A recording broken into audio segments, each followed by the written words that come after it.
దాచేపల్లి పట్టణంలోని ప్రభుత్వం వెనుకబడిన తరగతుల వసతి గృహంలో గత 2 రోజుల క్రితం ఇద్దరు విద్యార్థులను తీవ్రంగా కొట్టిన ఘటనలో భాగంగా నేడు పల్నాడు జిల్లా జాయింట్ కలెక్టర్ సూరజ్ ధనంజయ్ ఆ బీసీ హాస్టల్ని సందర్శించారు. ఈ సందర్భంగా ఆయన మాట్లాడుతూ ఎవరైతే విద్యార్థులు దాడులకు గురయ్యారో వారి వద్ద నుంచి వివరాలు అడిగి తెలుసుకోవడం జరిగిందని, అనంతరం బీసీ హాస్టల్లో వసతుల కల్పనపై పలువురు విద్యార్థుల నుంచి వివరాలు సేకరించడం జరిగిందని, జరిగిన ఘటనపై పూర్తి స్థాయిలో విచారణ జరిపించి ప్రభుత్వానికి నివేదిక పంపిస్తామని జేసీ తెలిపారు.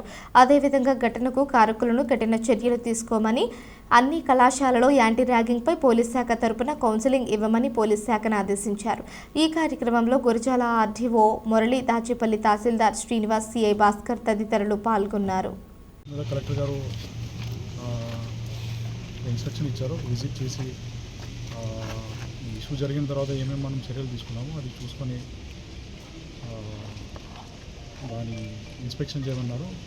ఇప్పుడు రావడం జరిగింది. ఆల్రెడీ సిఐ గారు చెప్పారు, ఎవరు ఇక్కడ వచ్చి పిల్లల మీద ర్యాగింగ్ కానీ దాడులు చేశారో వాళ్ళ మీద ఎఫ్ఐఆర్ ఫైల్ చేయడం జరిగింది. ఇద్దరు స్టూడెంట్స్ ఉన్నారు. వాళ్ళకి ఇదే ఇన్స్టిట్యూషన్ కాలేజ్ కానీ మాచర్ల కానీ నరసరావుపేటలో వాళ్ళ ఇష్టం ఉన్న ఇన్స్టిట్యూషన్లో అడ్మిషన్ ఇప్పిస్తాము. ఇక్కడ ఇప్పుడు వార్డెన్ రెగ్యులర్గా అపాయింట్ అయ్యారు. ఇప్పటివరకు ఇన్ఛార్జ్ మీద నడిచింది.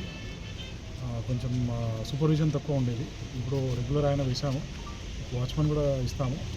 ఇంకేమైనా ఇష్యూస్ ఉంటే స్టూడెంట్స్తో మాట్లాడదాము. ఇప్పుడు మా బీసీ వెల్ఫేర్ ఆఫీసర్ ఆర్డీఓ గారు, తహసీల్దార్ గారు ఇక్కడే ఉంటారు.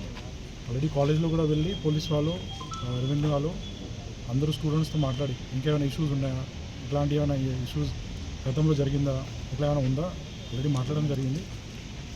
ఇప్పుడైతే అడిషనల్ ఇష్యూస్ మా దృష్టిలో ఏం రాలేదు. ఈ ఒక ఇష్యూ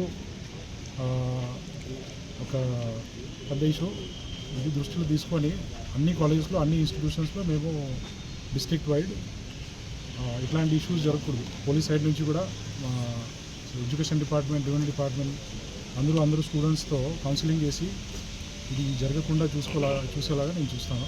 ఆల్రెడీ కలెక్టర్ సార్ కూడా ఇన్స్ట్రక్షన్ ఇచ్చారు ఎడ్యుకేషన్ డిపార్ట్మెంట్కి. ప్రతి ఇన్స్టిట్యూషన్లో ఫస్ట్ కౌన్సిలింగ్ చేయించాలి. మన చట్ట ప్రకారం ఏమేమి చర్యలు మనం తీసుకుంటాము, యాంటీ ర్యాగింగ్ యాక్టివిటీస్ ఏమైనా ఉన్నాయి అది అన్నీ మేము అవేర్నెస్ స్టార్ట్ చేశాము.